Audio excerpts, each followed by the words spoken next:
Let's go. It's here. It's one of the best days of the year. Make sure you load up on beer. Because it's the Bristol night race. Let's go. Man, I gotta say, it was such an amazing time last year being in the stands. I will say the race itself was maybe a little bit of a letdown. The Xfinity race last year was so much better. Being a Gator fan, I'm partial, of course, and a Junior fan, and that was really fun getting to watch him run again last night. But I still, got to tell you, I like the races where there's like 7 cars on the lead lap and guys are fighting to stay on the lead lap and stuff like that. There's just not a whole lot of NASCAR that I don't like. I don't like phantom cautions for debris, but no need to get into that. Most of it I like. And I'm looking tonight at who do I think is going to win the Bristol night race. A kind of an unofficial crown jewel, if you will. Really weird.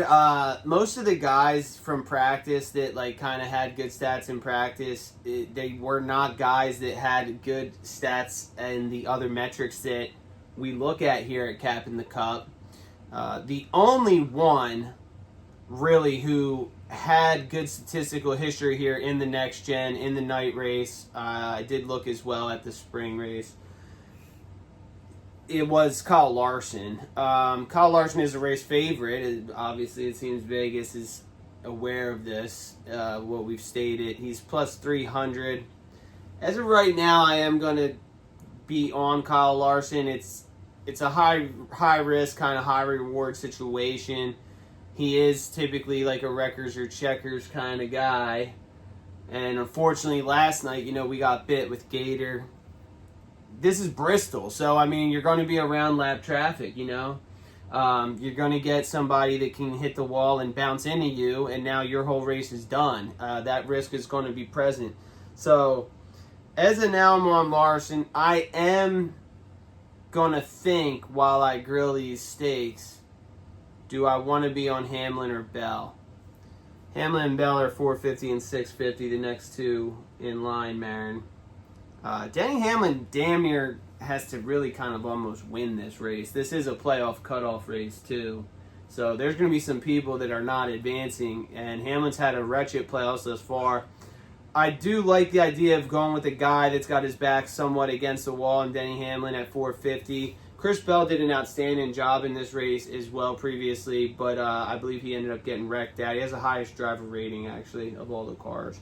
He's at 650, and I do like 650 more than 450. But I'm going to go with one of them guys. I think you got to throw a little bit of the practice out the window because, Marin, that they're putting they put that PJ1 stuff down on the track. It's like some sticky stuff. They're worried that there's only going to be one lane of racing. They don't want a snooze fest. So they put sticky stuff on the bottom of the track so that the cars can... essentially creates a passing lane, right? And so practice, we didn't have that. And that's why I'm really looking more towards what guys have done here historically in this race where that wasn't there. So we'll see. I may go with Chris Bell. I just don't he hasn't had momentum. You got to play the factors of Hamlin's back's against the wall. So that's why I think I may fade off Larson and go to Hamlin.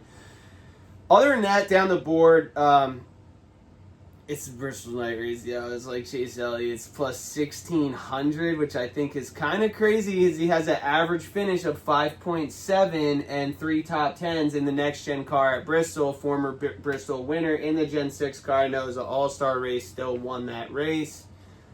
That number's too good for me to pass up. And Vegas probably is baiting me with that at 1,600. But I'll be half a unit. Possibly even jump into a 3/4 of a unit. Again, going to contemplate as I grill the steaks.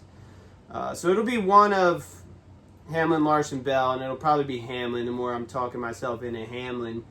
And 0.5 unit or maybe 0.7 unit, 5 unit on the 9. I want to make one final point, Marin, before I kick it to you. RFK Racing, Brad Keselowski is plus 2,000. Chris Buescher, last week's winner, 2,800. Those guys, again, didn't show much in practice, but very well here historically. Busher, a former winner of this race, and Brad with 2 top 10s. I'm going to keep my eyes on those guys. They started a little back further in the field for qualifying, but if I start to see them moving, that could be live ads right there if they start to move as the race goes on. So, Marin. Bristol night race last year, you were there. This year, home. What do you think? I'd rather be home. Anyway, there's another reason to be happy today too. You know why? It's the first day of fall. Very true.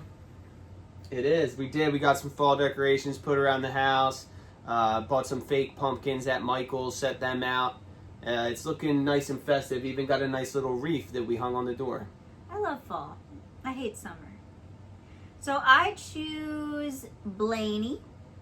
Blaney's an interesting selection because he was the top dog in terms of speed from practice in several metrics. He's plus 800. Just didn't qualify well. He's rolling P22 and just horrendous here in the next gen car. But hey, I mean, yeah, it would appear that there's speed in the car. And Byron? William Byron. We talked about Larson and Elliott on Hendrick Motorsports. William Byron is plus 1100. He's a guy who did have speed in practice, okay, but not, great numbers here. However, 2 top 10s out of 3 races analyzed in the data set. So William Byron's a guy I think could make some noise potentially here. And you know what? I'm going to go with Truex. Glad you brought him up. As we know, Martin has 7 races, I believe, to go now. This would be 8 or 7 races left in the season until he retires. I would love to see Martin Truex Jr. get a win in his final season. I've been watching this dude race for like 20-something years at this point. He's plus 1,200. He did qualify the car well. That was about the only thing he did well. No real, top of the board speed in practice, and not great numbers in the next gen car here. Now he did win that dirt race in that truck dirt race here, so I mean, and he's won here, so it'd be great to see Martin get a win. We'll see. All right. Any final words on the Bristol night race? No. Hey, all right, well, there you go. Hopefully the Phillies go ahead and win the NL East today. Hopefully this night race is something. I'm going to go ahead and get started on some steaks. Everybody enjoy it. It's going to be a good one. Happy fall, gamblers.